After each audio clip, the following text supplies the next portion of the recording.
So we've gone from urban to rural, and now we're going global. I'd like to introduce our panelists today. We have Scott Marcus, Glenn Reynolds with the NTIA, Kyaw Tin with Myanmar Integrated Networks, and Phil Verveer with the Federal Communications Commission. So I'll start with our first question. What can the U.S. learn from Europe, Japan, South Korea, and other countries where broadband access is at higher rates than that in the U.S.? Phil, did you want to start with that one? Sure, I'd be glad to try.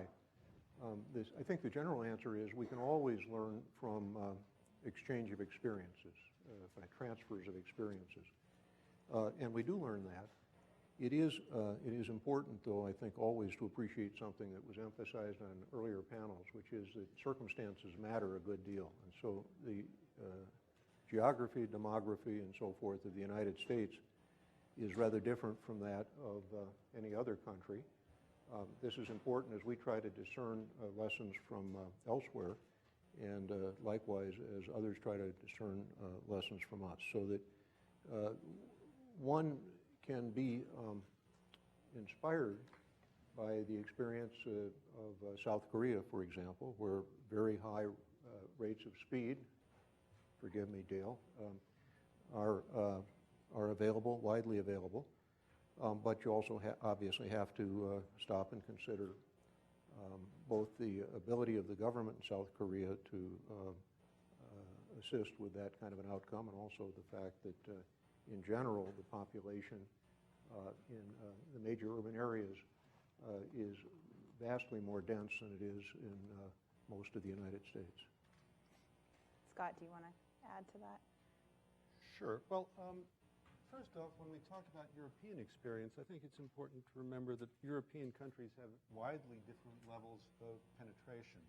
Now, here it's important, too, to distinguish between coverage versus penetration or subscription, and usage is yet a third aspect. If you look at Europe, on balance, and there's debate about this, but I would contend that the fixed broadband prices on average tend to be a bit lower than in the United States, and that encourages subscription. It's not definitive.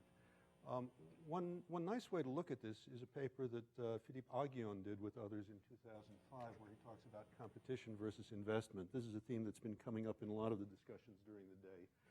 He talks about the relationship between the two as being an inverted U, an upside-down U, where to get optimal investment, you need to have the right balance. If there's too little competition, then the companies aren't motivated to invest in improving infrastructure. If there's too much, they may not be making enough money, may not have enough capital to be able to invest, or may not be incented to do it. Sort of a Schumpeterian argument from an economist's point of view. So somehow you need the happy medium, and it may very well be that Europe's a little too far here and the U.S. a little too far there. So here you tend to get high investment and higher speeds on some facilities, not all. In Europe, you tend to get higher subscription. But again, highly variable, north-south differences, east-west differences. Should I go further, or maybe leave that for later? Yeah, we can leave that for later. Kyaw, coming from Myanmar, what policy and incentive structures have you looked at in terms of what the United States has done, and where has that been applicable in emerging economies? Yeah, well, Myanmar, I think, just going back, when the current government took office 2011, they decided to initiate these reforms. For those of you who don't really know, the history of Myanmar was ruled by a military government for 20 years. And this quasi-government took office, and then they decided to focus on a mobile-only or mobile focus, and they liberalized the telecom industry, and two private companies, Telenor and Ooredoo, won licenses. But what they did was it was like a carrot and stick strategy as far as mobile penetration. They said, or mobile coverage. They said they told the two companies, here are the licenses, but you need to provide, or you need to improve the access to 80% of the population. That's been found to be a little bit too optimistic, because while there's been tremendous growth in mobile penetration from 1% to about 20% within 5 years. We're still far away from the 80% that the government envisioned. But as far as your question is concerned, the government in Myanmar looks to the U.S. as a model.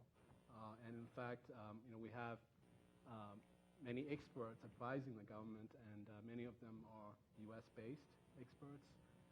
So they've looked into universal service funds. They've looked into an FCC-type regulatory body. So yes, the answer is Myanmar is looking to the U.S. as a model. And what are some of the lessons learned from the other panelists from the U.S. that we don't necessarily want to pass on to other countries? Like, what have we learned from that so that they can architect some more forward-looking policies? So the lessons that, if I were to summarize a single lesson learned, and I'll explain NTIA's role in this in a minute, but I think it's very consistent with everything that's been said today, is there is no one right way to do this stuff. And I think this carries on what Phil was just pointing out. Even within the United States, every local community, every different demographic in the United States is as varied a demographic country as there is in the world. Every approach has to be unique to the circumstances that are in that community. So if I can, because a lot of folks don't know what NTIA's role is in this world. So we are NTIA, National Telecommunications and Information Administration, one of the great acronyms that is a tongue twister, especially when my boss is the Assistant Secretary for Telecommunications and Information. My boss, Larry Strickling, and NTIA is statutorily the principal technology advisor to the president. So in that role, whereas the FCC is an independent agency and mostly a regulatory rulemaking agency, we're a policy agency. We are the administration's primary policy agency. In that role, we have our hands in virtually every issue relating to telecommunications policy, including, for example, we represent the United States along with the State Department in international telecommunications policy, international spectrums policy. We also, for example, 2 blocks down the street here, have one of the world's premier spectrum testing laboratories. And so we have a role in pretty much everything in one way or the other, even though we're a tiny little agency of about 300 people. One of the most recent tasks that we've been given was back in 2010. We were tasked with basically giving out nearly $4 billion in grants as part of the Recovery Act under what we recall as the Broadband Technologies Opportunity Program. And this was consistent with the administration's serious focus on broadband access as one of the most important policy issues facing this country. We took that money, we were to spend that money on infrastructure projects, on computer lab projects, on adoption projects. And we gave out over 300 grants that resulted in building out facilities of about 115,000 miles of new or upgraded facilities in the country.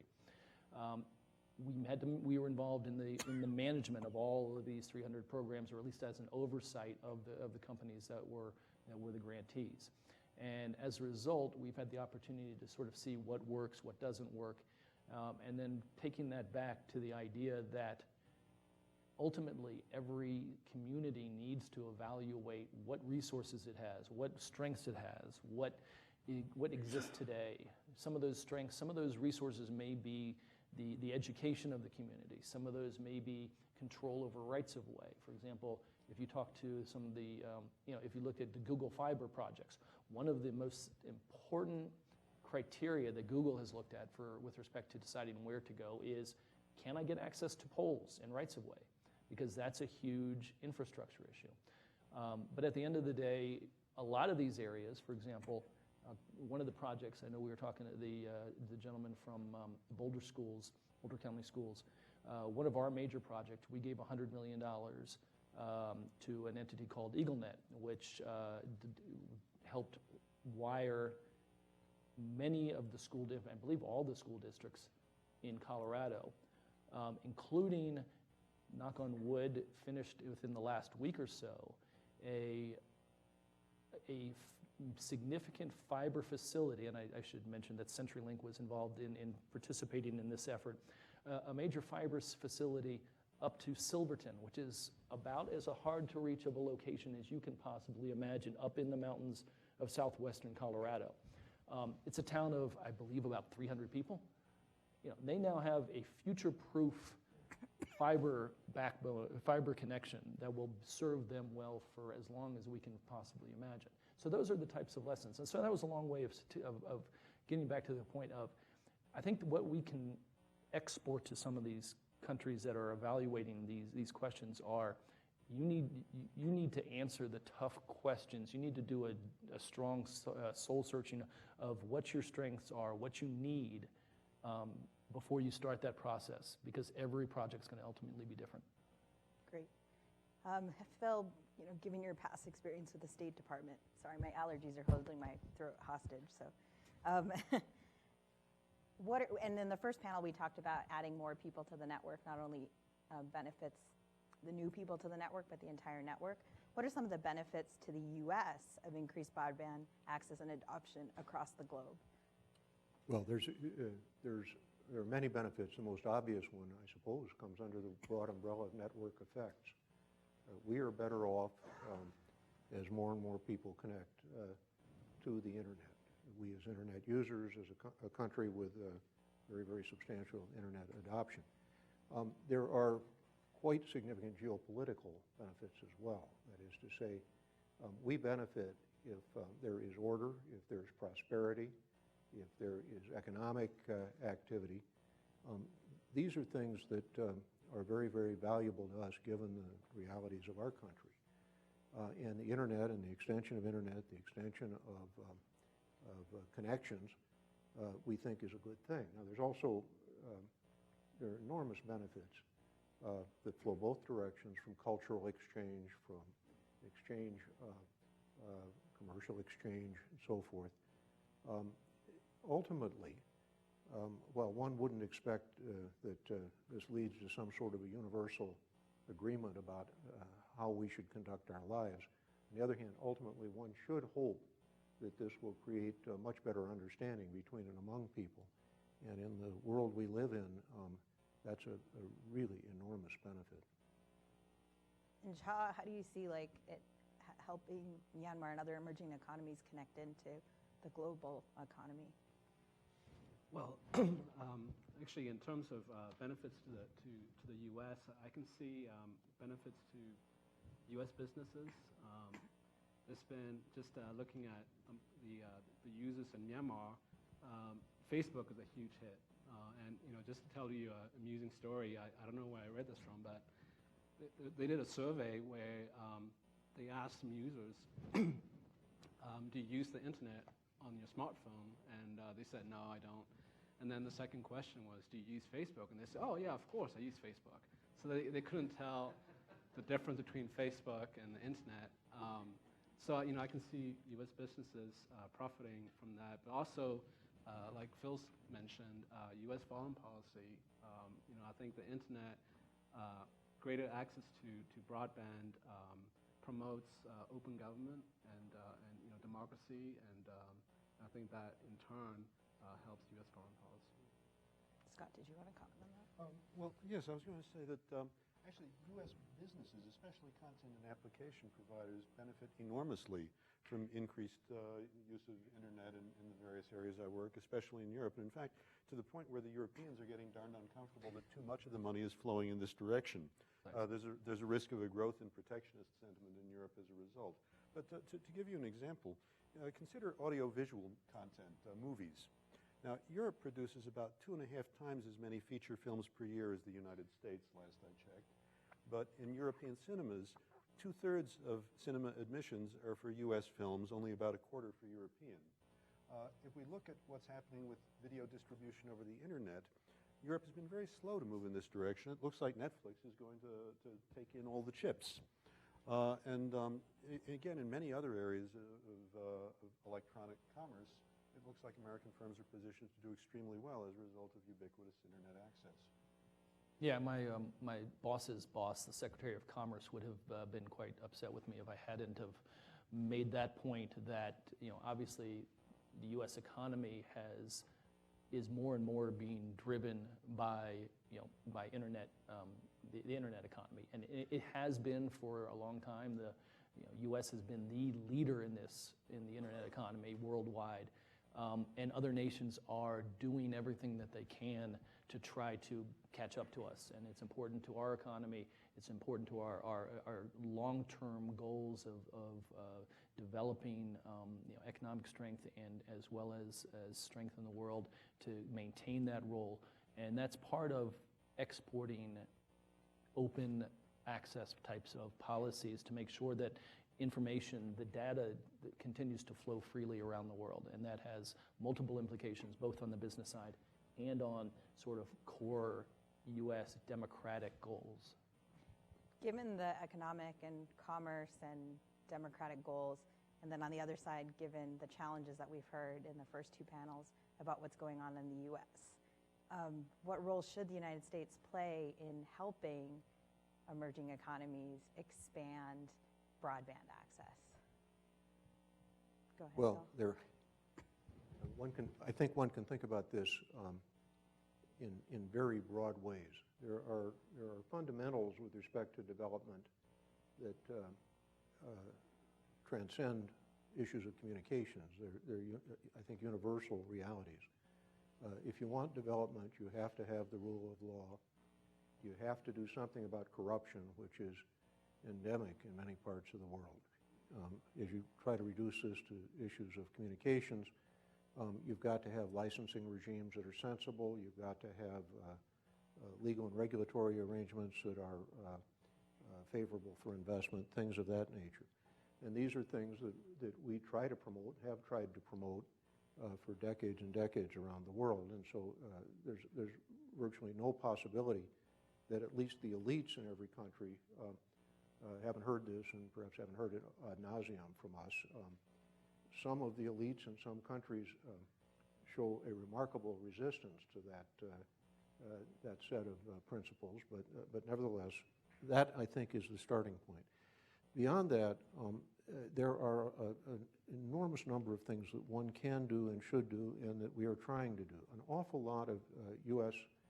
efforts in the world of information and communications technologies has involved human capital, has involved the efforts at technical assistance and capacity building, both from the standpoint of government regulators, but also from the standpoint of business people, to try to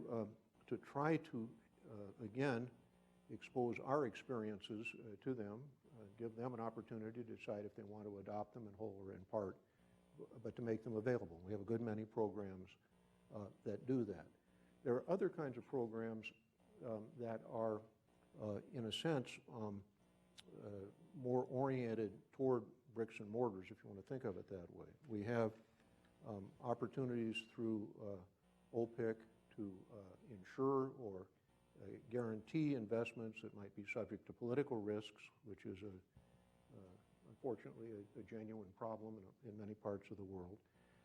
We have efforts by USAID to be helpful in some ways around the world to try to, I think as much as anything, bring people together for, as it were, learning experiences. But again, there's some effort at more physical forms of infrastructure.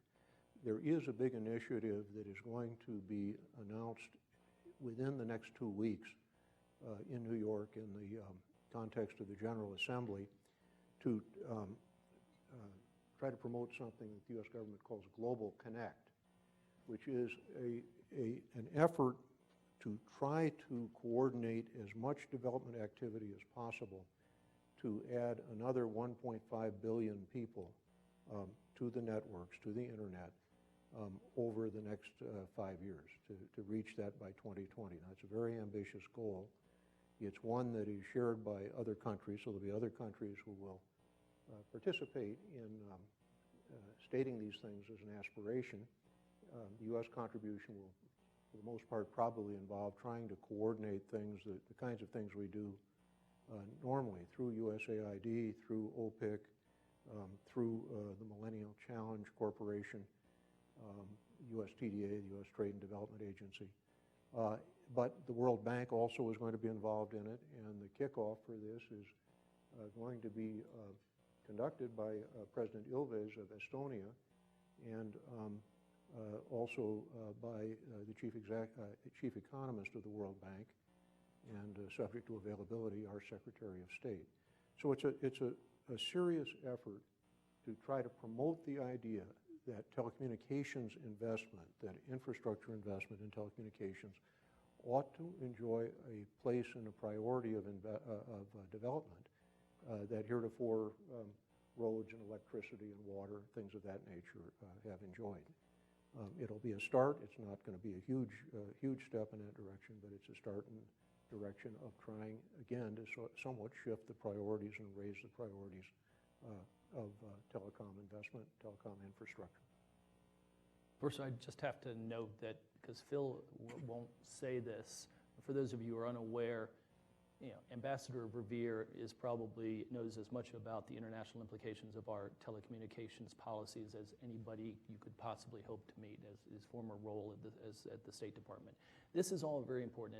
Our engagement, the U.S.'s engagement in telecommunications policy, is a fundamental building block of our larger worldwide goals of democratization.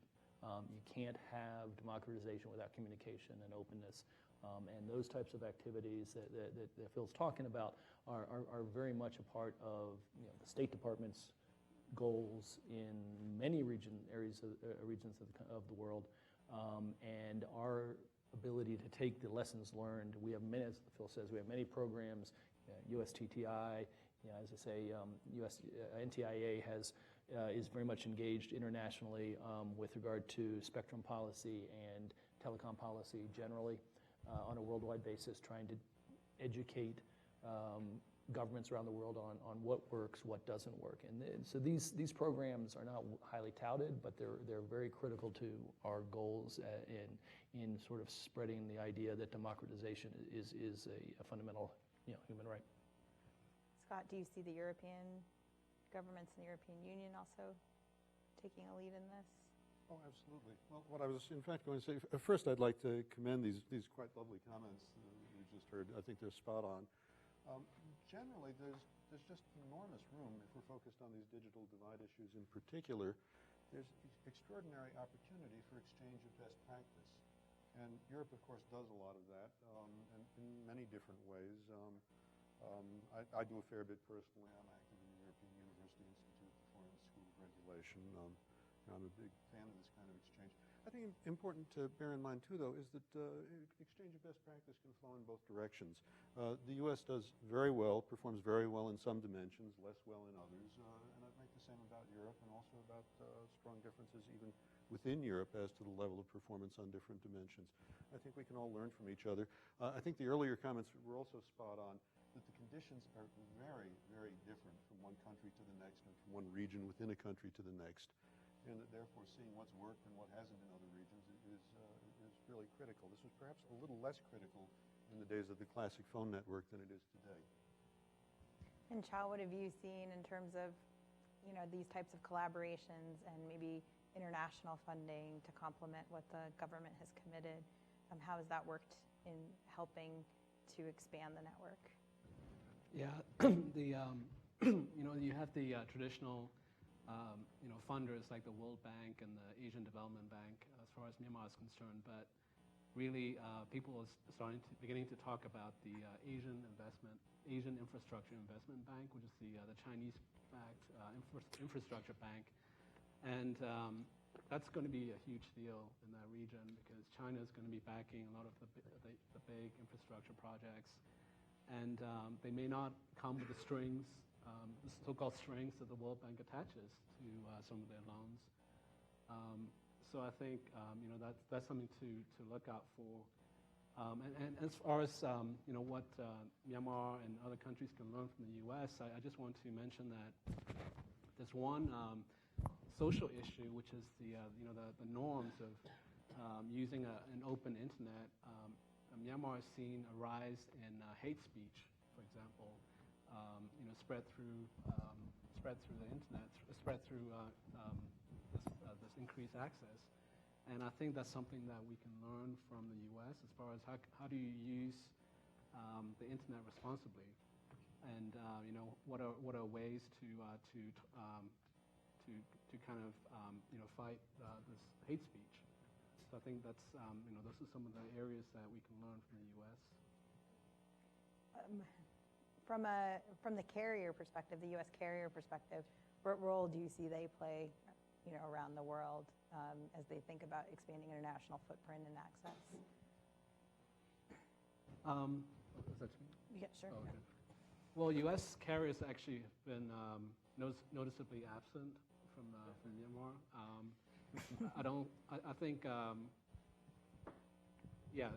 any of them actually were bidding for the licenses. And I think there's been a pullback from that region as far as U.S. carriers are concerned. And in Myanmar's case, I think the worry is that, like Phil mentioned, it is an emerging market, and there are issues with corruption and capacity, and also financing. I mean, the investment law is very recent, and there were some doubts as far as how do you repatriate profits, for example. So those are some of the issues that perhaps U.S. carriers wanted to have resolved before they go into the country. But there hasn't been an issue with Telenor or Ooredoo, which is the formerly known as Qatar Telecom. And Telenor actually has been doing very well. I mean, I think they reported 300 million in revenues last year, and that's 2 years after they won the license. So there are global carriers entering the market and taking the risk. Phil, did you want to add on to that? Just the point that Kyaw made is quite accurate, and I think probably is one of these historical accidents that has consequences, which is that our U.S. carriers, which have been plainly for all of the 20th century and into the 21st century among the very best in the world, at one point did in fact engage in a certain amount of foreign investment, foreign activity on the service side. And at some point, essentially, virtually all of them withdrew from that. That is, I'm speaking now of the major carriers.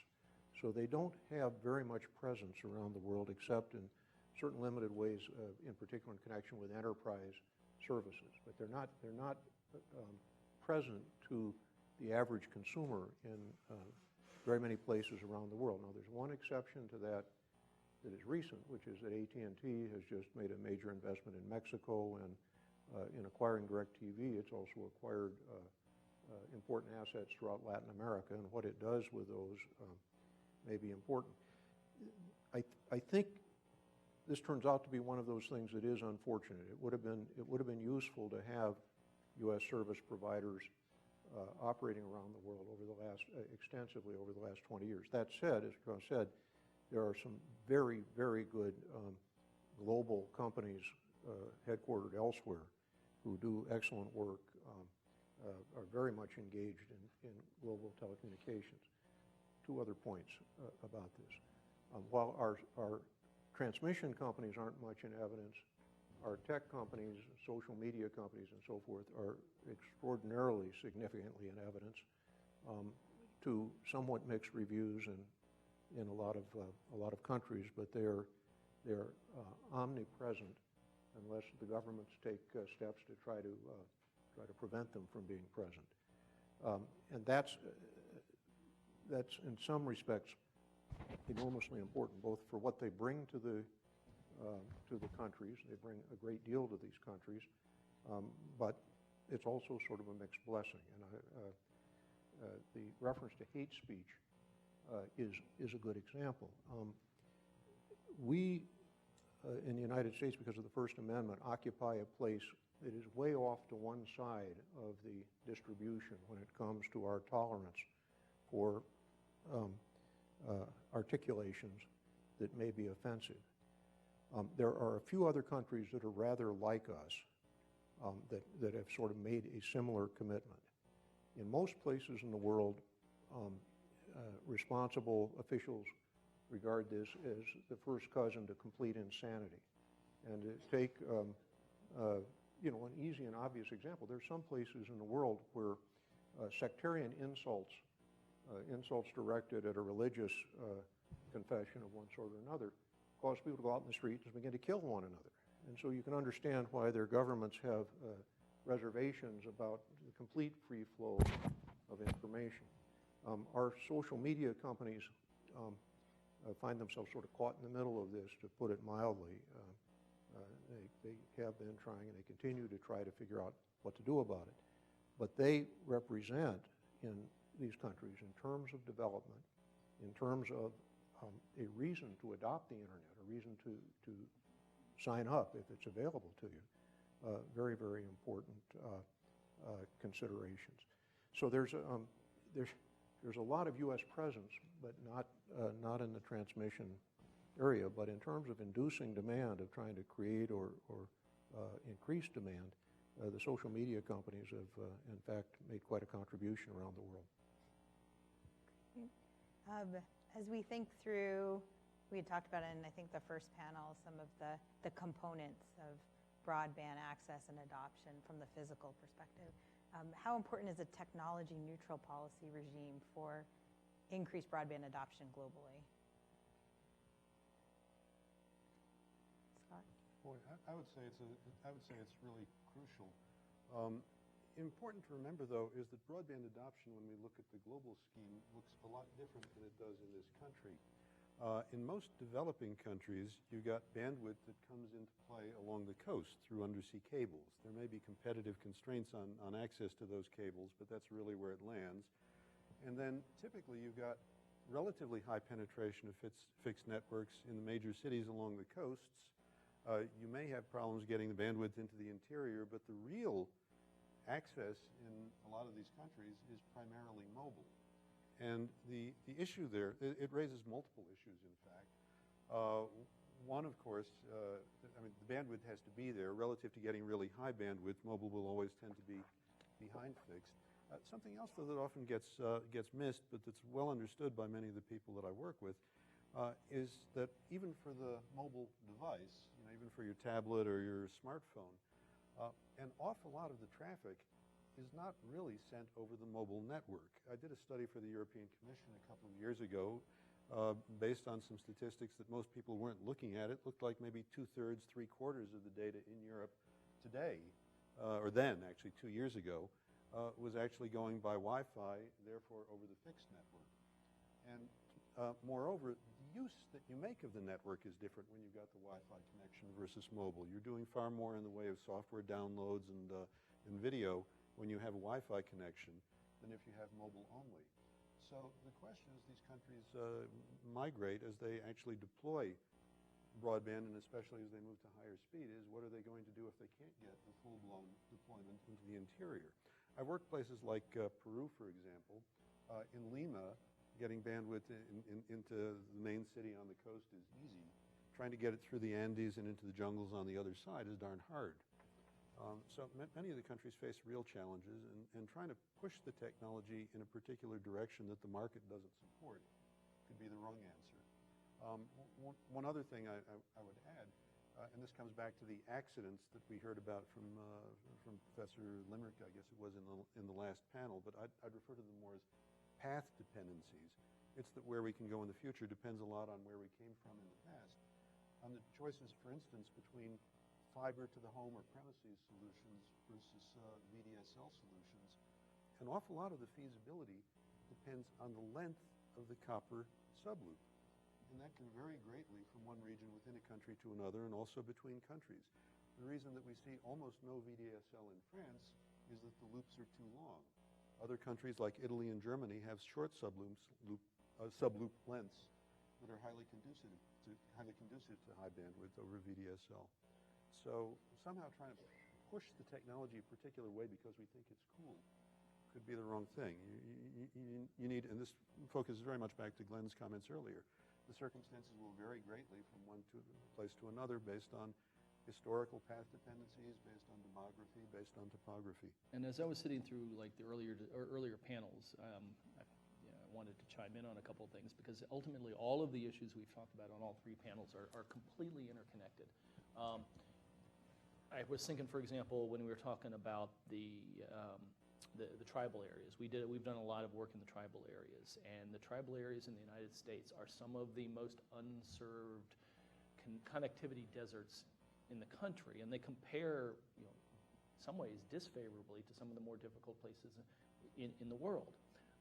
One of our projects that we did with the Navajo Nation involved funding a deployment of, I believe it was about 3,000 miles of fiber throughout their tribal lands that would then be used to support fixed and mobile LTE service to individual locations. Now, this goes back to the conversation we had earlier, is where does the trade-off come between the ideal of having fiber everywhere versus getting people connected at a speed that allows them to do what they fundamentally need to do today, and there's a trade-off there. There's a balance there, and that's a balance that I know all of us in the policy world are facing all the time because there's not enough money anywhere to hook everybody up to fiber. It's just not going to happen, and so we got to figure out those balances, and part of that is being driven by the fact that the technology is changing dramatically. We talked earlier about the satellite. I'm very familiar with the idea that some of the new satellite technology has driven the speeds for broadband, tremendously high, very competitive speeds that can provide a major part of what most typical consumers would be satisfied with. Now, one of the things I know that the EchoStars and Sky Blues face is how do you do that? How do you deliver that at a price point that is satisfactory to some of these more difficult, more disadvantaged populations? That's it, because it's an expensive, difficult proposition.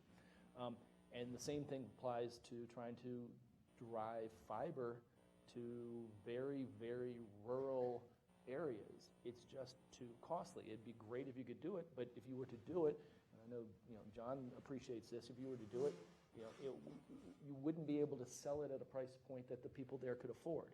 So how do you find that right balance? It's not an easy question, but these are the types of lessons learned.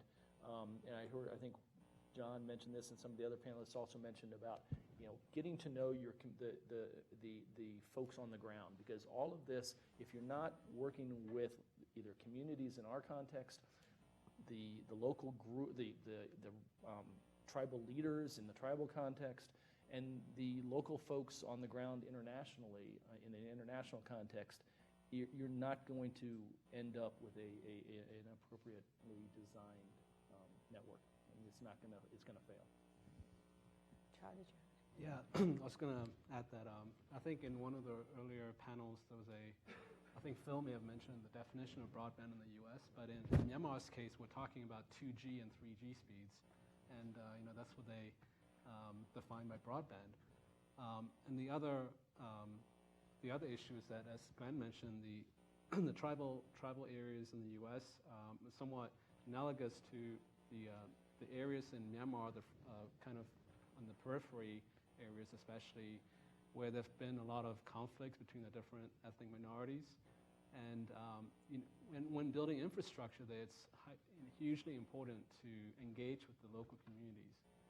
Because otherwise there've been cases of people destroying towers and things like that just because they haven't been seeing the benefits of those infrastructure investments. So I think like Glenn said, I mean the previous panels I think are very highly applicable to Myanmar as well. Just to come back for a moment to Glenn's comment, one thing that the Australians figured out, they were working on I would argue, a greatly overblown scheme to connect everybody up with fiber to the home, which was actually a major factor in the Labour government falling. But leaving that part aside, one part that I thought they had mostly right was the idea that they were looking to cover 93% of the population with high-speed fiber-based technology. But The other 7 they figured that they would have to do using some mixture of wireless and satellite. And the point is there's going to be some fraction of the population that probably is most effectively covered by satellite. You still have exactly the latency issues that Dale mentioned a second ago. Basically, geosynchronous satellites, 22,000 miles, 186,000 miles per second. It's not just a good idea, it's the law. You're not going to beat the 270 millisecond time. So these latency problems are not something that are going to be solved by technology. Speed can be solved. And therefore, for a lot of applications where the latency is non-critical, they're great. But they probably won't be the ideal solution for people that can get good terrestrial solutions. So we recently, opened up U.S. relations with Cuba. Glenn, how do you think broadband expansion in Cuba is going to shape how their economy develops, both in terms of, commercial opportunities, their government services, and then their diplomatic connections? So I was probably one of the coolest opportunities I've had in the year I've been in this job is the opportunity to represent the administration as part of a State Department delegation to Cuba back in April. And it was an absolutely fascinating experience meeting with all of these very senior government officials. But we also had the opportunity to meet with some students at 2 of their key universities. We met with a number of bloggers, including some bloggers who are regularly blog against the government. And to understand the potential impact of that it's going to be fascinating, and it's really, frankly, it's one of the key pillars in the administration's Cuba agenda. The idea that if you just look at the Arab Spring, once you open that box, there's not going to be any going back. Now, look, the Cuban government understands that, and they're trying to figure out what that right balance is. It's interesting because in some respects, they talk about it in terms of the protecting their cultural and social goal, larger cultural and social goals, kind of similar to some of the conversations we were having earlier about some tribal lands and how and explaining it, the relevancy and importance of this to them. But they're trying to figure out that balance. They publicly have stated. Let's put it back up. There's very little updated telecommunications infrastructure on the island of Cuba. There's one fiber backbone that runs about the length of the island. There's one undersea cable that basically serves the island that the Chinese recently built for them from Venezuela, so that they could have some controls over it. But they're trying to figure out how to get to, or they're publicly stating a goal of getting to the ITU standard of having basically 60%, if I get my numbers correctly, it was like 60% of their population on wireless broadband by 2020 and 50% of their population with broadband in the home by 2020. How they're going to do that, I don't think they actually have a clue. I can tell you that all of the U.S. companies have been sort of talking to the Cubans, trying to figure out what the opportunities are there from a business standpoint. Actually, Sprint recently just signed a deal with the Cuban telephone company. The Cuban telephone company, not surprisingly, is a monopoly that's owned by the government. But it is ultimately a tremendous opportunity, and again, going to sort of the unique characteristics. So it's a semi-blank slate. But when I was there, towards the end of this trip, it's an extremely well-educated population. People may not realize that the Cuban people most of them go to university. They're highly educated, but so when we met these folks, these students, they know what the opportunities are for broadband access. They know what's out there, and they know what they don't have. And there's tremendous pressure on the Cuban government to provide access. It goes so far that as we were getting ready to leave, we stopped by a little flea market to pick up some presents for the kids back home. And some guy who's selling tchotchkes on the street saw me because I was, of course, wearing a suit and tie, which nobody wears in Cuba. And just goes up to me, "Are you an American?" "Yeah." "Are you here from AT&T? Are you here to give us the internet?" Out of the blue.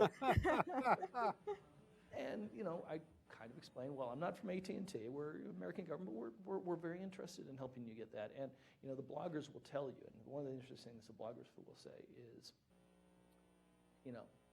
for the longest time, for decades, the Cuban government has basically blamed every social ill in Cuba on the American embargo.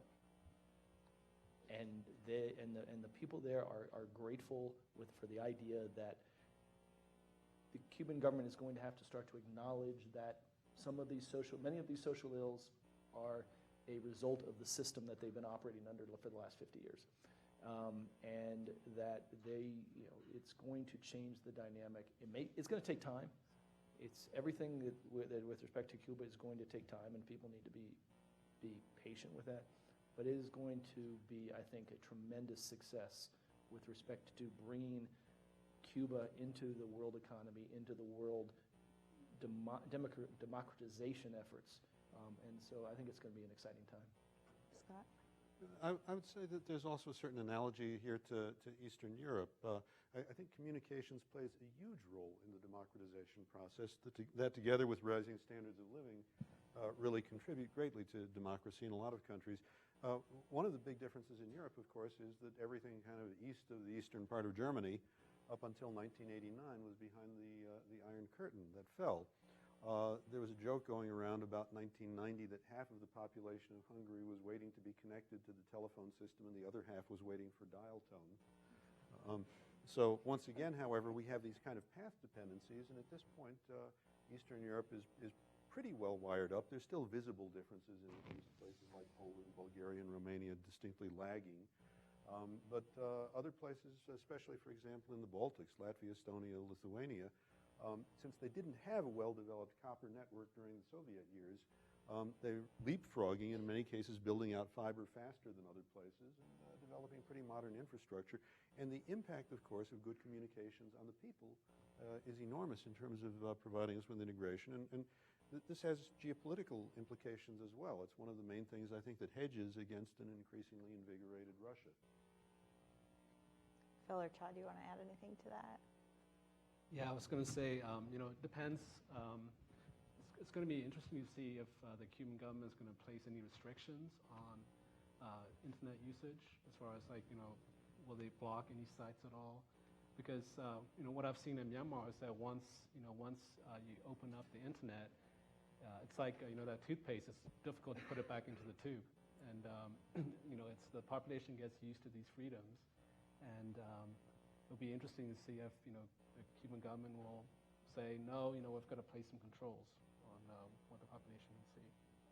And I will assure you that they're trying to do so. I mean, they're trying to create kind of their own little intranet aspect of it that they can sort of maintain their culture. But it's, again, with the toothpaste analogy, over time, there's only a limited way to extent you can do that.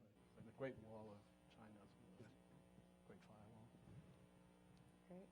All right, so it's time for questions, and as usual, we start with our students.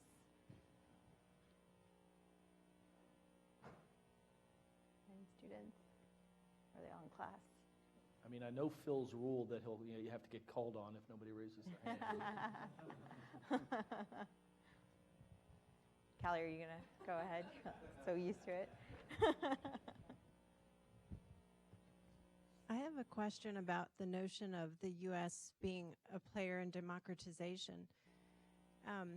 You were just talking about access to the internet and whether it can be repressed. One of the concerns about access to broadband is that you can cut it off at pretty fundamental points. And you see around the world kind of micro networks popping up where people may share access to the internet, or they may use Bluetooth during riots or things like that. Is there any emphasis on creating devices that are like solar powered, that are Bluetooth, that help people communicate? And if they can't get to the main access point, get to a different access point? I mean, is there an aspect of democratization in providing that technology to the world? Yeah, let me throw out a couple of anecdotes that are, I think, relevant to that.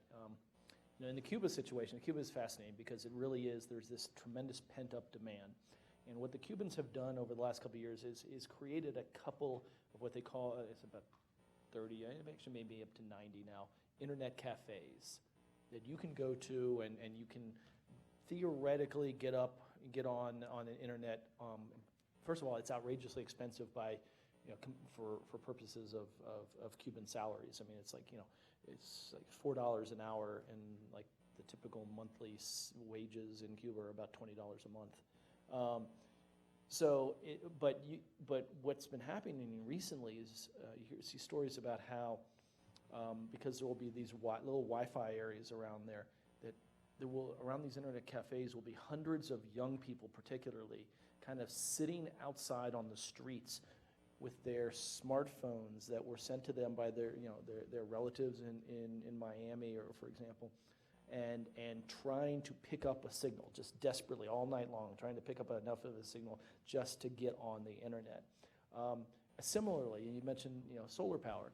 I probably have to kind of give acknowledgement to Vint Cerf, who approached us a couple months ago to talk about an idea that he had been having. We talk about Indian reservations and the possibility of using wireless service to reach a lot of these very difficult to serve places. Well, a lot of these very difficult to serve places not only don't have cable, they don't have electrical power going to everywhere. So you can't power up the cell towers. So you can put up a cell tower, you don't have any power, it's not going to do you much good. So they're experimenting with ideas like such as powering cell towers with solar power is something that their folks are talking about. And again, it goes to the idea of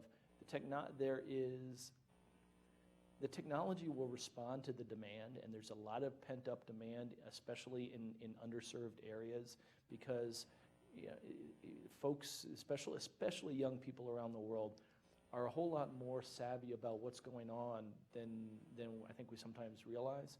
And there's a lot of pressure, and I think you see governments such as Cuba trying to figure out how to respond to that pressure by sort of letting a little bit of the air out of the balloon so that it doesn't explode. But at some point, again, going to the analogy that you can only control that for so far, so long. So every little bit, from the democratization standpoint, I think every little bit that provides some avenue of access, even if it's not perfect, gets that ball rolling down the hill. Okay. Other questions?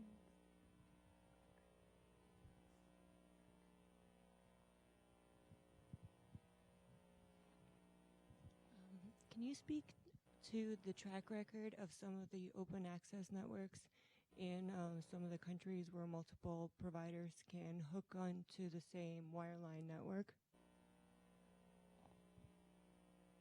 Are you asking about government-owned networks, or are you talking about regulatory obligations?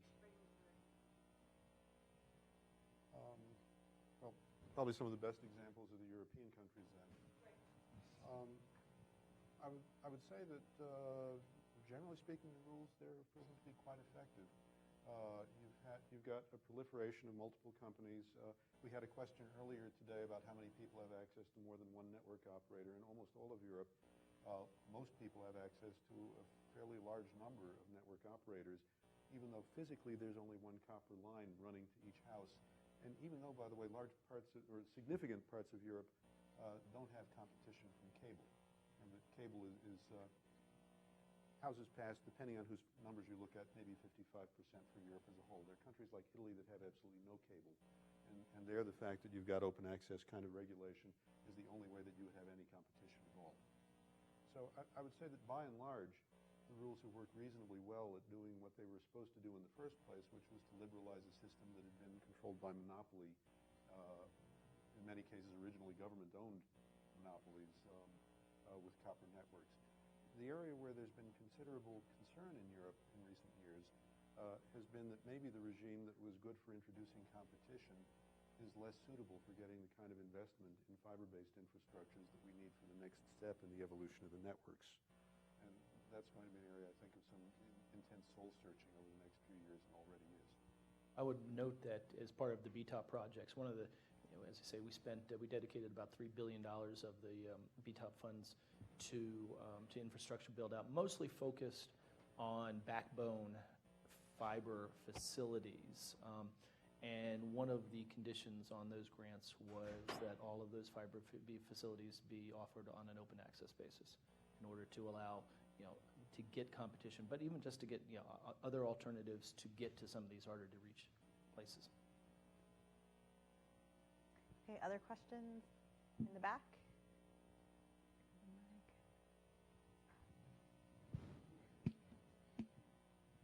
It's like the price is right.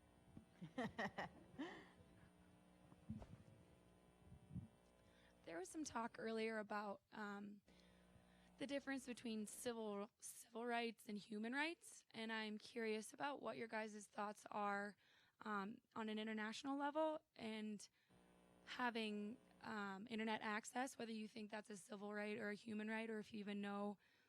I mean, I know it's a tough question. I'm just curious about your thoughts on that. Well, Phil?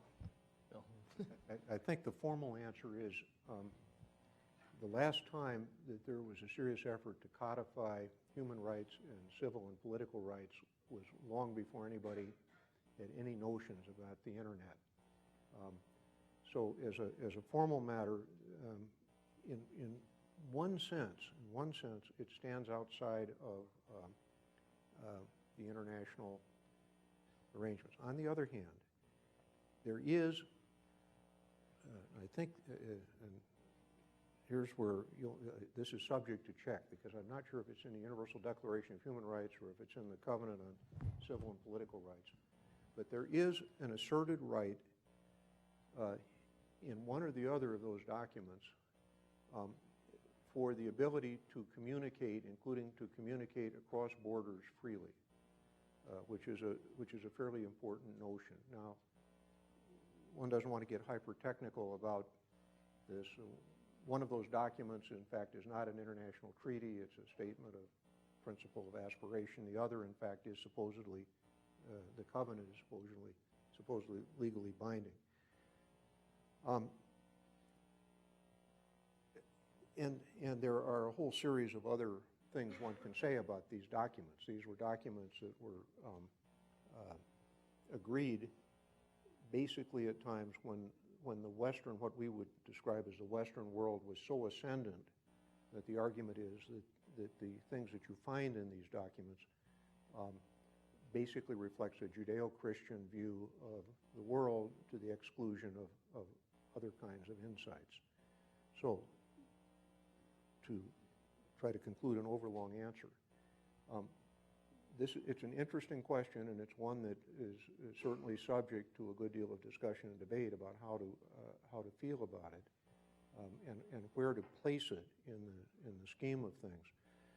That said, I think I believe probably pretty much everybody in this room would agree that today, if you don't have access to the internet, let alone if you don't have it tomorrow or 5 years from now or 10 years from now, you're going to be at a tremendous disadvantage vis-a-vis everybody who does have it. And so we have to, I think, if we don't find any other way to discuss this or think about it, we have to think about it as both a practical and a kind of moral or ethical imperative that has to be dealt with. Long before we get to the level of whether it's a human right or a civil right is the question of whether it should be part of the universal service definition. And that's actually something that the European Union did look at pretty hard when they enacted the regulatory framework in 2002.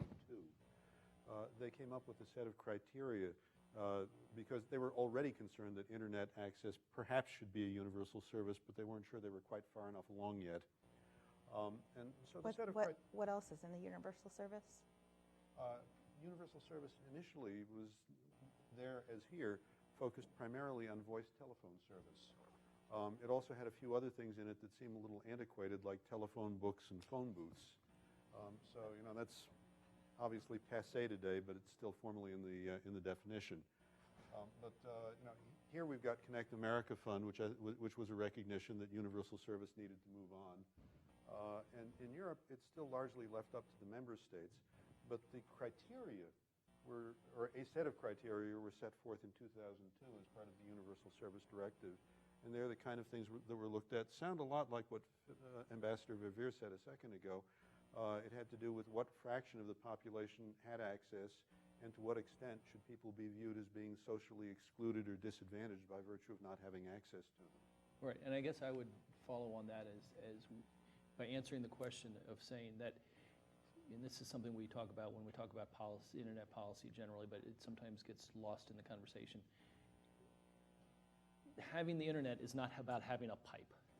Having, the importance of the internet is what services and what availability and the things that you can do over the internet. So the question, I think, and I'll just throw it back to you kind of as a reframing, is the internet necessary to have access to things that are fundamental human rights? It's not the internet itself that's per se the important thing. It's the things that the internet allows access to. And so I just kind of think it's important to look at it in terms of the services that you have access to rather than just the pipe. Great. Well, thank you very much. We'll move on to the next panel. Give a round of applause for our panelists.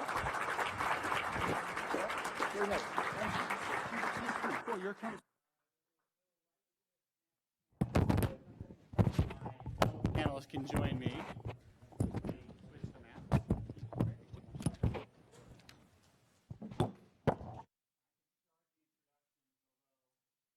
This is one of those panels where not an understatement or overstatement to say that panelists need no introduction. We have Bryan Tramont, who is a familiar figure here at Silicon Flatirons events. He's the managing partner of Wilkinson, Barker & Knauer, Washington, D.C. Probably represented several people in the room. We have Dale Hatfield, who, as I mentioned, is our rabbi of technology matters. And we have Patty Limerick, about who it's already been said, we need Patty Limerick at more conferences and more discussions. The goal here is to wrap up what has been a rich tapestry of discussions. And I want to give Patty the first word because she said at the end of the other panel she was already kind of brimming with ideas for this one. So Patty, as you've waded into this world, which I think by your own account is new to you, we welcome your perspectives. What are some of those ideas brimming over that coffee that is often brewed for stakeholder meetings? Well, I have 2 limericks. I don't know. They're not ideal. I should get my glasses so I get them right. I don't think they're the peak of the art form here, but here we go. Here's this one, I guess is just called the digital divide. If broadband is within your reach, your life will be sweet as a peach. You'll be happy and healthy, powerful and wealthy, and you'll be able to learn and to teach. So, thank you. I think we're done here, Phil. I think that's just That's great. Oh, I think we're working harder at Silicon Flatirons at better messaging communication. We got to get that one out in a viral video. Okay. And then we have another one, which also could use a little bit more work, but humanity would cheer and applaud if a kind and benevolent God had installed in the earth from the time of its birth a band that was suitably broad.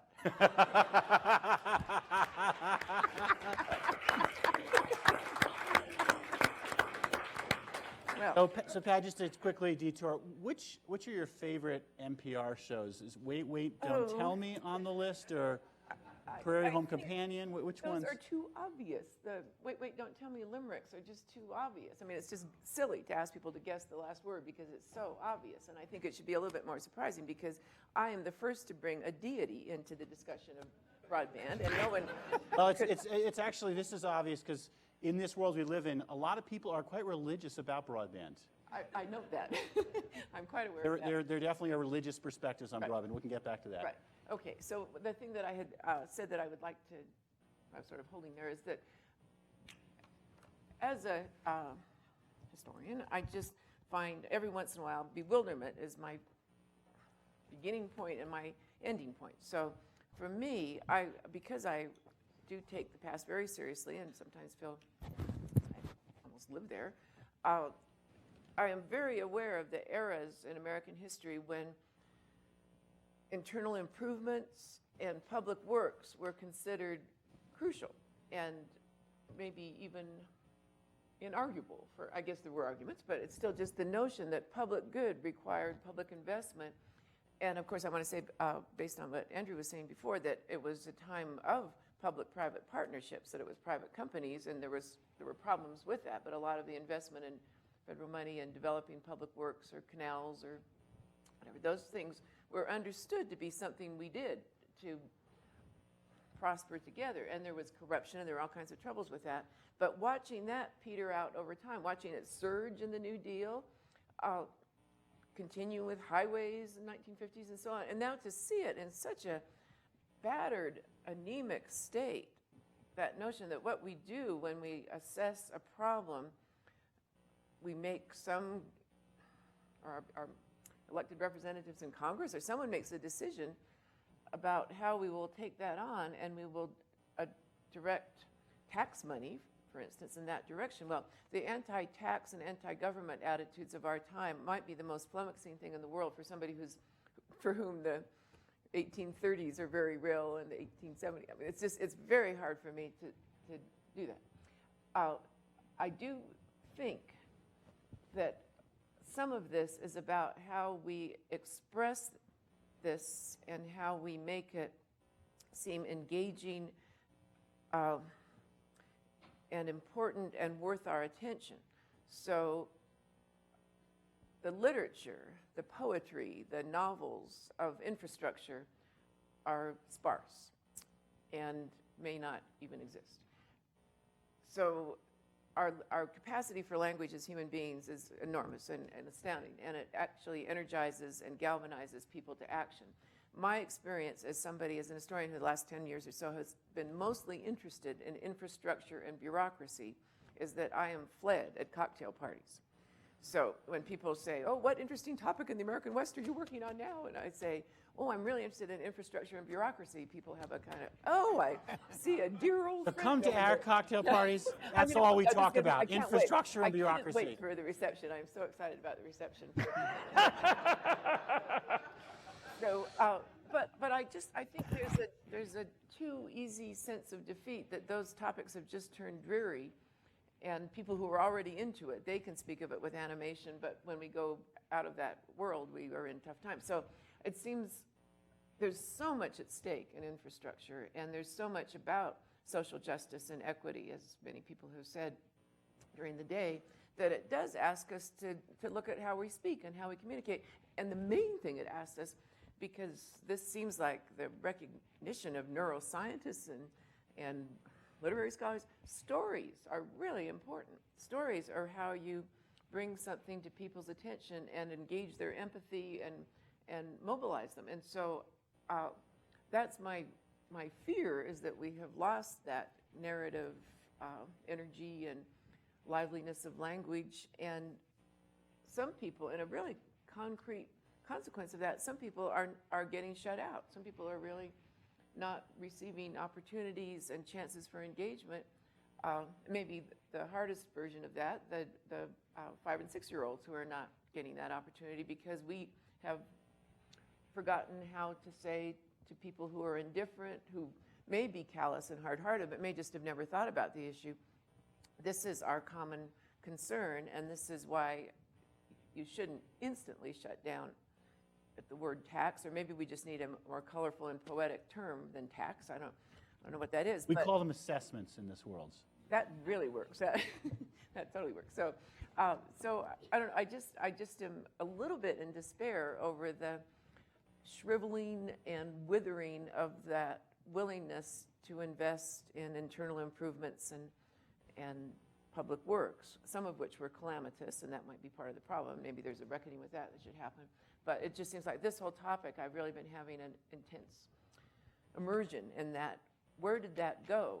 That thought that And I get all the people who said today it can't just be about government. No, it can't just be about government. It's never been just about government. So there's no golden age on this, but there certainly is something weird in that withering of the willingness of the citizenry to take up a common cause. And this seems like a one that if the great majority of American people are connected, then they know why that matters. So you don't have to describe a service or an opportunity that they know nothing about. They know what it is, they know what they have by having it, and that should be something that they could extend into empathy and concern for those who don't have it, and that will require the word infrastructure to be used in I hope, with stories, with narrative energy and vital language. Let me take that and go to Dale with the following segue, because Dale and I have had this conversation. A lot of people look at the interesting phenomenon of some very conservative communities. I believe, someone help me out here, Loveland, Colorado, voted to spend taxpayer money to build a municipal broadband network. Wonderful to hear. Longmont. Longmont. My apologies. So Longmont citizens voted, and I think what Dale has been thinking about is a version of what you've been thinking about, of how do you view that from a generous perspective of people trying to claim some control over their infrastructure not to be left out. Now, others can view that as a public policy mistake, but let me start with the generous perspective. And Dale's perspective is both international and historical. He's been watching this telecom landscape for quite some time. So what are your thoughts on this, Dale? My own thoughts. Here, you might want to pick the mic up. Do you have this one here? Sorry about that. Right. This would be a chance to think a little bit about the question. Good tactic. That was a veteran right there. I got mine. My thinking is that broadband infrastructure is important enough for all the reasons that we've been talking about. And if the market can't deliver or won't deliver solutions to communities, even though there are, I think, some drawbacks for communities actually providing the services themselves, I think this is so important that they not be, for example, prohibited from doing so. And let me just add to that, I can't help but revert to being a little bit of a technologist. We've not talked about the protocol stack here. We've alluded to it. But one of the things is what sort of services, for example, the cities and communities that take that up, what do they offer? And it seems just trivially, for example, making duct space open so people can use publicly owned ducts, that doesn't seem to rise to many. I mean, that's kind of a good thing. As you go up what we engineers would call the protocol stack, the next step is dark fiber. Well, providing dark fiber without providing any is not very scary to me. What gets scary as you go up and you begin to get into content areas, then it worries me when you combine, especially these situations may involve a fair degree of monopoly power, but then you combine it with police power as well, and that's when I start getting a little bit concerned. Now, Phil and I probably have disagreed on this, but this is one area where I think the U.S. has been really rejecting the notion of any sort of notion of the separation, any sort of unbundling. And I think in some cases, in this particular one, I'm illustrating where a community has decided they want it, that the thought should be given to what level of protocol stack we're dealing with. I mean, it just seems to me it's not very threatening for some community to hopefully facilitate the physical investment by removing roadblocks. And it doesn't bother me again if you stay at that sort of level.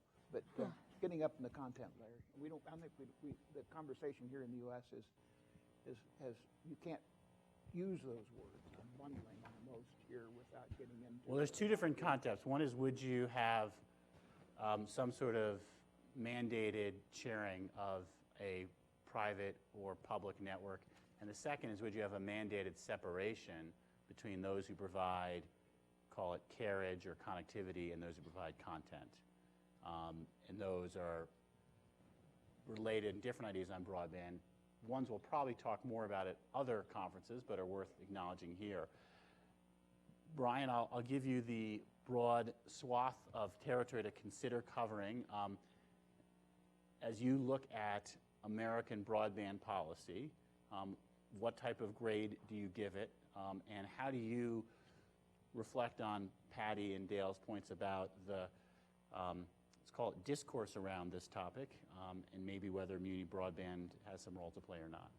Sure. So first of all, thanks for having me. It's good to be back.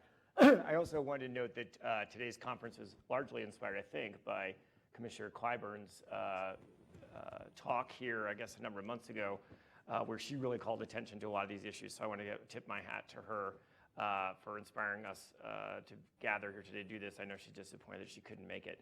I also would be remiss if we didn't note it, and Blake was nice enough to call this to my attention, that today Dr. Everett Parker passed away at 102 years old. And a remarkable leader in our space, particularly in the cause of civil rights and connectivity.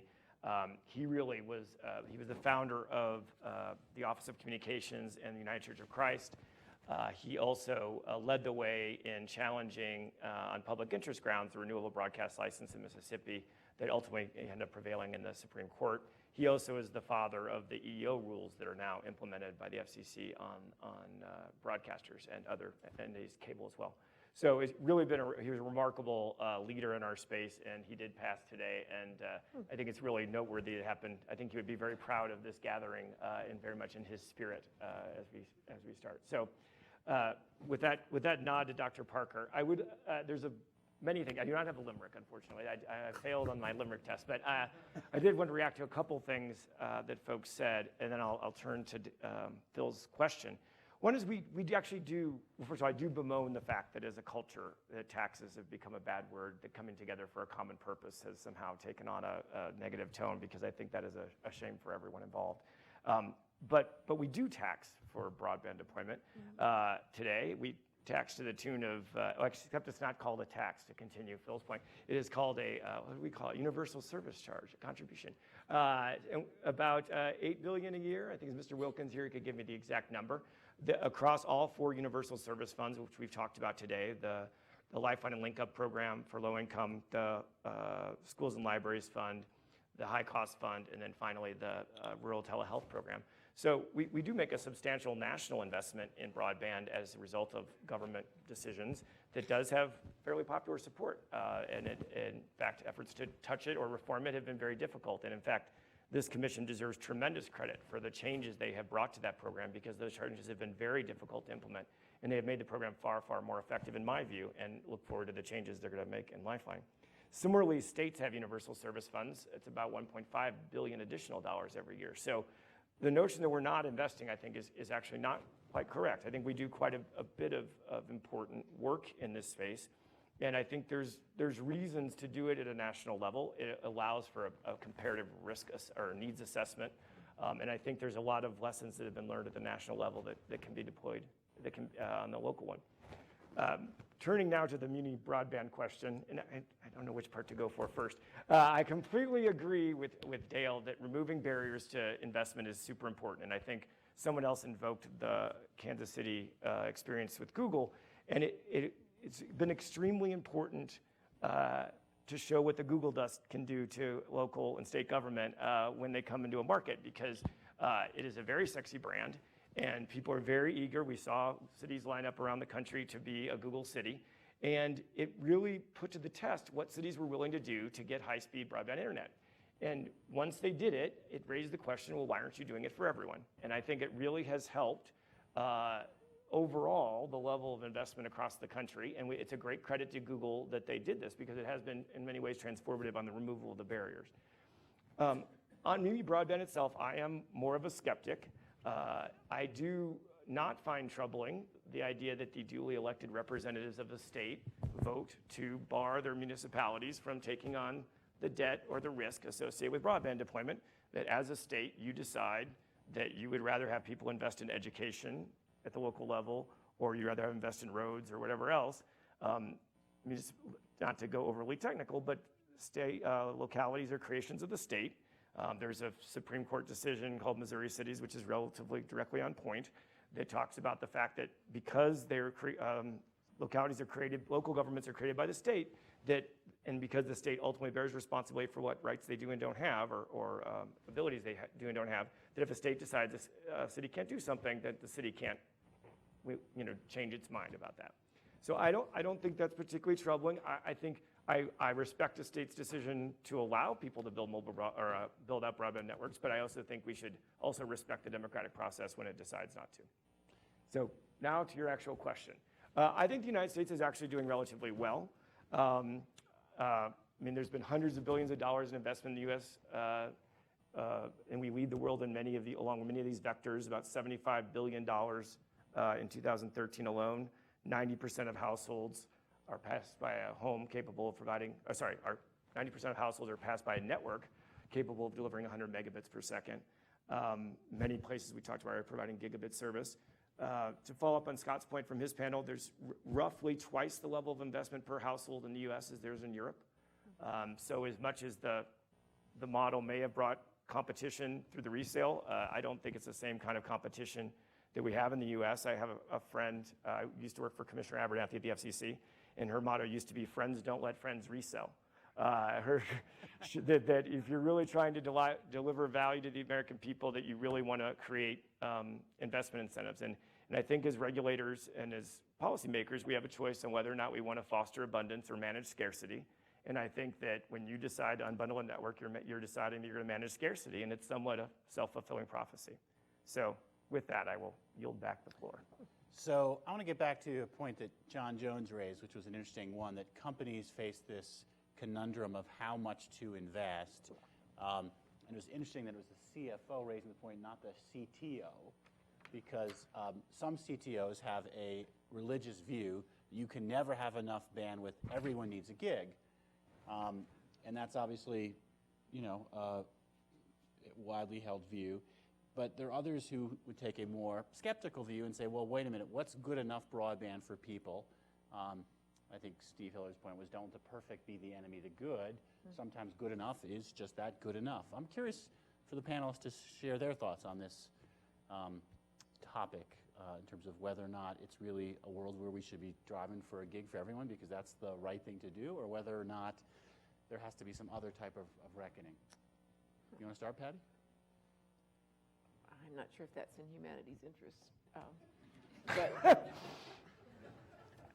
But I'll just say something that I have been thinking about during the day and not reaching illumination, but it seems like mainstream American society has quite a strain of lament going about overexposure to the digital world. That seems to be a thing that's going on a lot. And then every once in a while there is a article in the New York Times Sunday Review where somebody says, I have cut myself off and I am so much happier and I'm sleeping better and I am improved as a person. And I understand that that's a privileged exercise to say, I shall not be an addict to this stream of information. And I've been trying to think what to think about that, because it's not taken to be a universal benefit and of absolutely consistently good news to be brought into this other world. And I mean, probably for me as a teacher who really likes face-to-face contact, the notion that the articles or the studies where people say that young people have lost capacity for eye contact, that they don't really know what to do with that, I think. Cut the wires, or have have some online video that helps them make eye contact. I mean, do something that's just, don't let this happen. That's not in any way to justify deprivation of something that somebody needs, but somewhere there should be some joining of those two topics, of the sense of having excess of exposure to the digital world, and then that again does not mean, oh, how delightful for the poor to be spared these psychological burdens. It's not that, but I keep struggling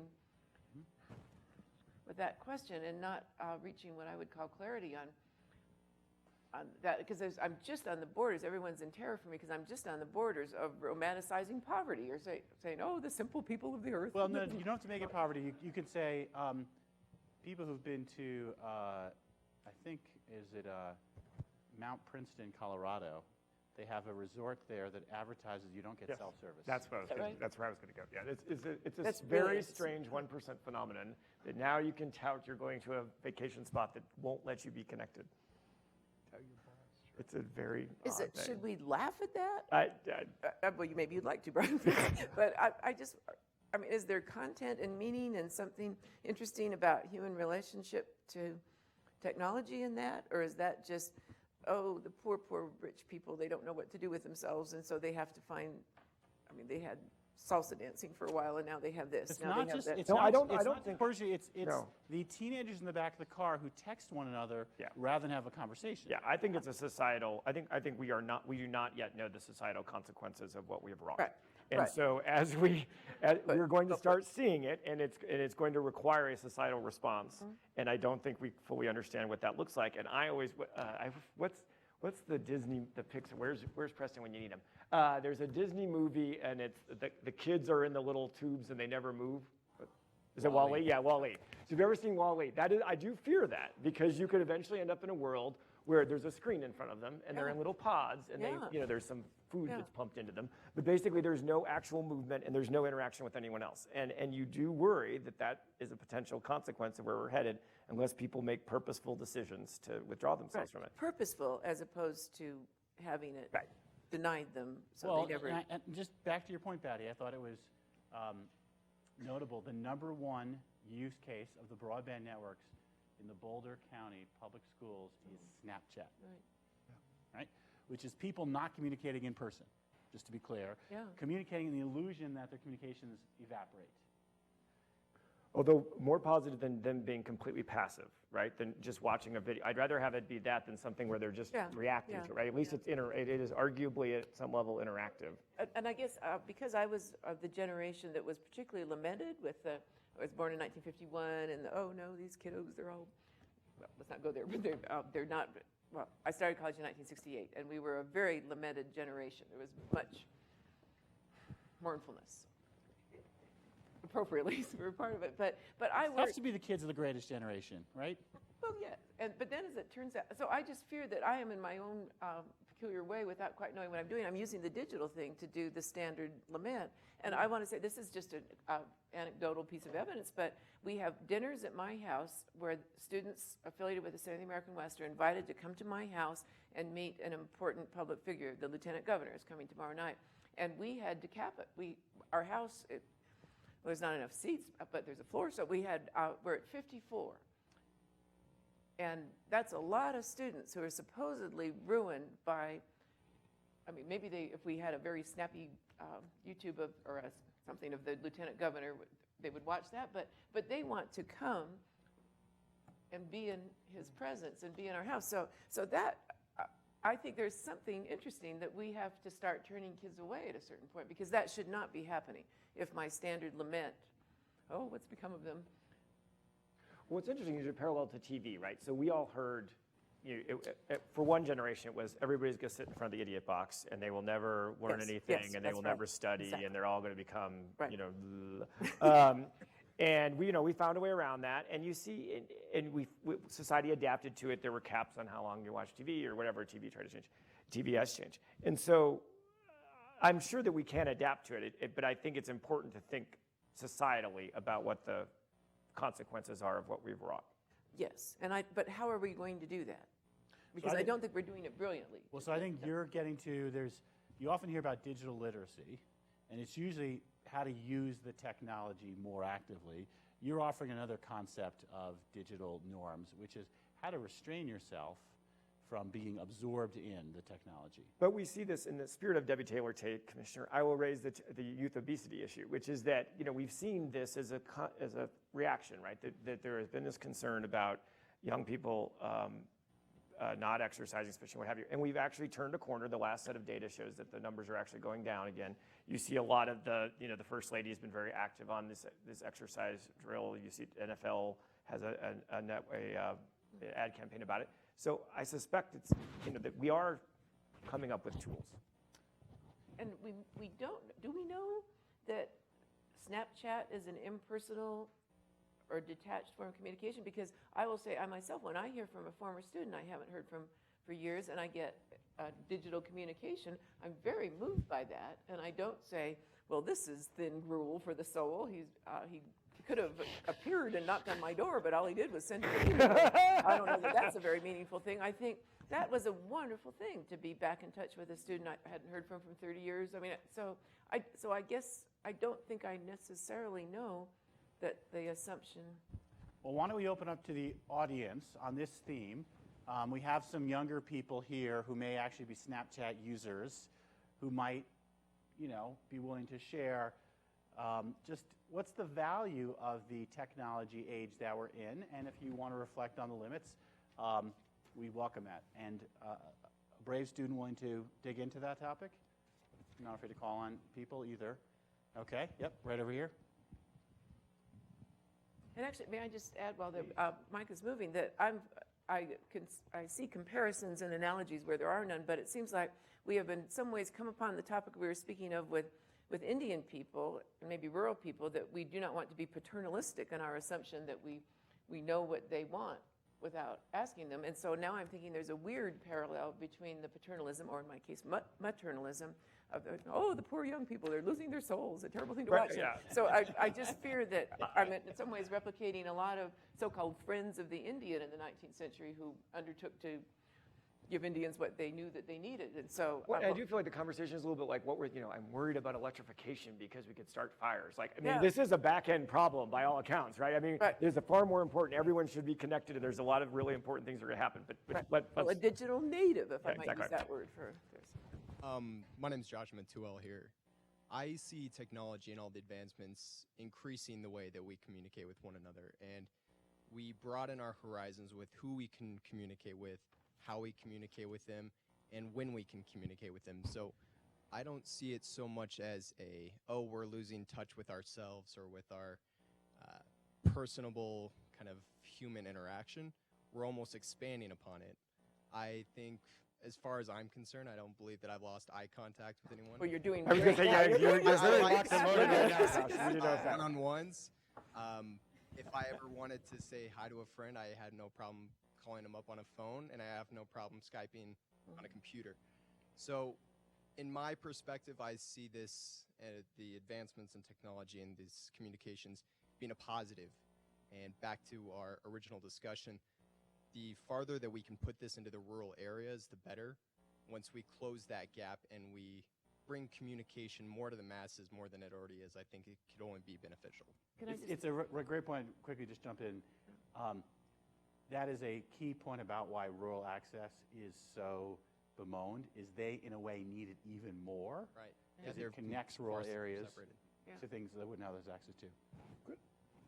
And just a point to this that I think Patty is interesting is that one of the big challenges of getting wireless services and even fiber into areas that so much of the area around here is owned by the federal government, and you run into this bureaucracy problem of trying to get locations in some of these places. On the other, so there's a problem there. But then there's also the value thing of, gosh, when I'm hiking in the mountains, I'd like to be able to call for help.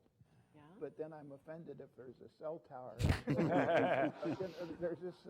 There's this conflict of values, and it always fascinates me when these values collide with each other. And I think that's one we see very clear. When I talk to a lot of the rural carriers who are interested in extending service, what they say is, gee whiz, we have trouble getting onto.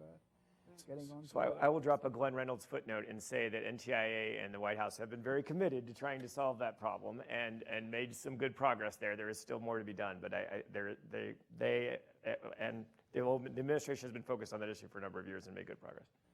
Patty, you were going to say something about that. I actually was going to ask if you've watched any friend lose control from it or not be as effective as you are at keeping all the domains of human interaction in play. If you've seen anybody who, close or not close, but watched a young person not cope. Personally, I haven't seen it, but I don't want to go on record. Yeah, but it's never happened. Yeah. Has occurred in my group of friends or outside. There are people who are just glued to their phone 24/7. So it's a valid point to make that. Well, I think you see stats now that the smaller percentage of 16-year-olds are getting their driver's license, right? I think that is a proven or a widely held stat. And part of it has been attributed that there are other ways to communicate that are easier, but I don't know at some level if we don't, the loss of independence and mobility that would come from that. I guess I would like to propose as a great place to think about telecommunications and digital communications. And sitting here in the end of April, I interviewed members of the Rocky Mountain Search and Rescue Group for our Wallace Stegner Award. And the first question I asked them, I guess anticipating this occasion, the first thing I said to them was, could you tell me about your relationship with your pagers? Because that is an amazing thing. When, speaking of caring about others and empathizing with other people's troubles, they're adventure and exertion junkies in some ways, but they just respond instantly. That pager goes off, and a person is in distress, and they're not going to think about it. They're going to respond to that. And oddly enough, in the middle of our program, there were like 50 people from Rocky Mountain Rescue, and their pagers went off. And so it's, well, here we have a demonstration on that. But it's cell towers that are getting them a lot of their calls. And in terms of that, how we respond to people who don't have the opportunities they should, there's something about thinking of search and rescue. So anyway, so I have this wonderful evening with them. And then on July 6th, we're in Acadia National Park, and we go for a hike, and it's really hot, and other members of our party are in a hurry. I don't drink any water. I get very dehydrated. I'll fall over, and I'll get 10 staples in my head finally from, not at that moment, but at the hospital afterwards. But it was search and rescue gets summoned. We actually had cell tower things, and it was very nice because I am tough, and so search and rescue came, and they had a litter, and they decided I could walk out, which I did. And I'm probably the only person who, because I just done this program, the search and rescue people come, and they think, oh, she's really been hit hard on the head, because I'm going, I can't believe how lucky I am to have you here. It's so fun to meet you all. And they're just, I'm going to sit down and drink a little bit more water. But anyway, but that whole chain of, that to me is like, there is where the cell towers and the communication and texting and all kinds of things are going on, and people are responding to each other's need. Well, but that's the cycle, though. People get then expecting, when they go on hikes in the mountains, they'll have cell coverage. And they expect it and they need it, but then can they control themselves so they're not on a hike on their phone? I mean, I was in Alaska this summer hiking, and I had coverage. And so you have to then have control, which, it's great that you do, and a lot of young people do, but I know I struggle with this issue, and so you have to be able to discipline yourself. This is a wonderful topic.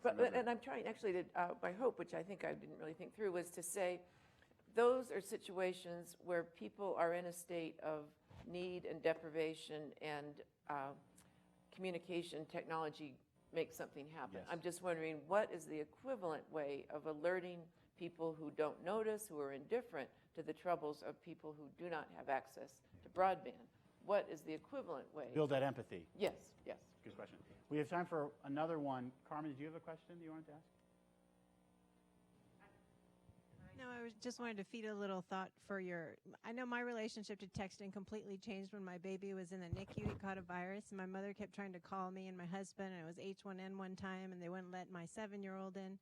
I felt completely isolated. I didn't want to talk. I didn't physically feel like talking. And I think that there are times like that in crisis when texting and other forms of communication are just much more appropriate. And I was at a Planned Parenthood event recently, and this young woman carries her cell phone getting texts about sexual encounters from young women and whether some things are appropriate or not. So I think that this younger generation is developing a whole new way of communicating about crisis and other important issues that we just didn't have. Should we worry about their privacy? And So that now we're on a whole nother great topic. We will get to, have you back. Wow, we've got a few people. Betsy, did you say you wanted to jump in? I wanted to offer courtesy of someone I know who studies the issue of how teens use technology to entertain boys. Very interesting woman, and what she has observed is that as kids have lost opportunities to meet as groups for a variety of reasons, they're actually using technology to fill that void. And that as soon as their parents find them doing this, they move to another technology. So, which is why they're now on Snapchat. They're still communicating, but it's not Facebook, which numbers have dropped off of kids. And so that was her explanation of it, and she offered this image of going to a football game and seeing the kids all in one place talking to each other, and then looking over at the parents, and they're all on their devices. So it was kind of the flip of what you're talking about. So it's very interesting. There's a lot of people doing a lot of really interesting research on how it's reaching out to people who need to connect for a variety of reasons. And there's some really good actually data on LGBT tech or LGBT communities in particular for youth, that it's a real important lifeline, and suicide prevention and a host of other goods that come that obviously wouldn't exist but for the broadband connection. So I'll let Stephen get the last question, because not often do you get to ask your dad a question. Very old nepotism here. Well, just a couple things I think you were touching upon it. Michael Powell was here and he talked about digital hygiene and your kids and being aware of all the risks associated with that. I just want to, this conference is addressing that as well, and also just hacking what's happening on the network safety side of the house as well. And also I'll share with you, Patty, some of the younger generations, when they go to dinner, they all put their cell phones in the middle of the table, and the first one to grab it has to pay for dinner for that night. And so that's one of the ways kids are trying to overcome that, is be able to interact with each other. So I just wanted to share that as well. Well, thank you. Well, so that's the positive. Here's the negative. I had heard in a previous roundtable we'd had on social networking technology that high school kids, when they went to parties, would have a dark room where people would take shots so they wouldn't get photographed, have alcohol at parties, and have that end up on Facebook. So there's all sorts of workaround solutions, good and bad, in the face of technology. It's an interesting set of issues, Patty, that you've teed up for future discussion. Let me ask our panelists, starting with Dale, and then Bryan, then Patty, any final thoughts or reflections you'd like to share? Dale? And Dale and Bryan, you both were literally there with Commissioner Clyburn and very passionate about this topic, so I'd love to get your reflections. This is obviously an ongoing conversation.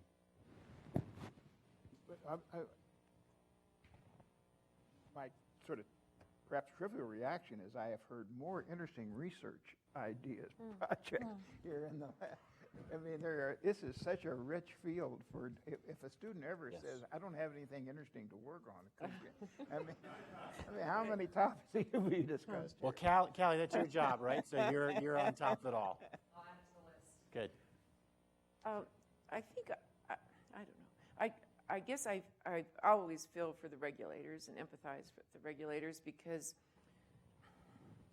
they serve a very important social role, and as you say, that if it goes too far into police power, then it's not going well with that. And that for me as an historian, it's that 200 years of paternalism to Indian people and so on, so that I think people are in a very tough situation if they're the people in the, I had never met people from the FCCC until today, and I now feel, well, I don't know. They have a situation that maybe is, poor EPA right now is obviously with Gold King Mine. They are having the least happy experience as regulators with the Gold King Mine. But I feel for them, FCCC, because I suddenly it just seems like their role is so tied into people's daily lives. I mean, if you go to Forest Service land and you're annoyed by the campground or something, that's because you went to but it just seems like FCCC, I feel that I hope they have good psychotherapists, because it seems very hard I don't think the managing director would approve that. What do you think, Johnny? Well, okay. He can tell us what's in their health insurance plan. but you were chief of staff there, Bryan. So you have perspective on that Yeah, too. I'm through. Well, first of all, I do think you can't really understate the importance of the technology, right? And I did have a couple stats that I found particularly interesting as I was getting ready. The average cost of a doctor trip ranges around $150 plus time away from work. Virtual consultations are $50. So that's a big difference for a family. This is according to the Internet Innovation Alliance, a 2012 study. Broadband connectivity enables households to save $8,400 per year on necessities like housing, food, transportation, clothing, as well as bill pay services, et cetera. The amount of savings attributable to internet access has been increasing, rising to more than 12% between 2011 and 2012. I mean, these are real bottom line quality of life, quality of opportunity elements of this. And we really have an obligation as a country to ensure that we're doing everything we can to ensure that all of us are connected. And I was struck by Sharon's discussion of access, device, and content, because I thought one thing that I think we do in FCC land in particular, and I mean that broadly in terms of the whole ecosystem, is that we have certain tools. And if you say universal service is a nail, I think the nail has become dramatically more effective over the course of the last 4 years. But not every problem needs a nail. And the nail that the commission has tends to be very carrier focused. It tends to be the access piece of the puzzle.